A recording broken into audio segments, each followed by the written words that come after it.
ಗೌರವ ಹಿರಿಯ ಇಂಜಿನಿಯರ್ಗಳೇ ಹಾಗೂ ನನ್ನ ಸಹೋದರ ಸಹೋದರಿ ಇಂಜಿನಿಯರ್ಗಳೇ, ನಾನು TN ಸುಧಾಕರ್ ರೆಡ್ಡಿ, ಕಾರ್ಯನಿರ್ವಾಹಕ ಇಂಜಿನಿಯರ್, ಕಂಪನಿ ಕಾರ್ಯಾಲಯ ಬೆಸ್ಕಾಂ ಆದ ನಾನು 2008ನೇ ಸಾಲಿನಿಂದ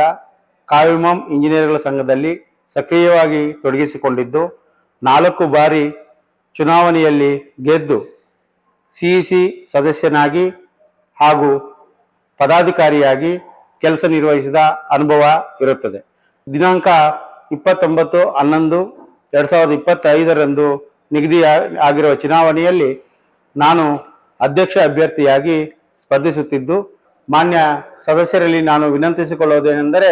ದಿನಾಂಕ 29/11/2025 ನಿಗದಿಯಾಗಿರುವ ಕಾವಿಮಾಂ ಇಂಜಿನಿಯರ್ಗಳ ಸಂಘದ ಚುನಾವಣೆಯಲ್ಲಿ ತಾವೆಲ್ಲರೂ ನನಗೆ ಮತ್ತು ನನ್ನ ಪೂರ್ತಿ ತಂಡಕ್ಕೆ ತಮ್ಮ ಅಮೂಲ್ಯವಾದ ಮತವನ್ನು ಕೊಟ್ಟು ಆರಿಸಿಕೊಡಬೇಕೆಂದು ತಮ್ಮಲ್ಲಿ ವಿನಂತಿಸಿಕೊಳ್ಳುತ್ತೇನೆ.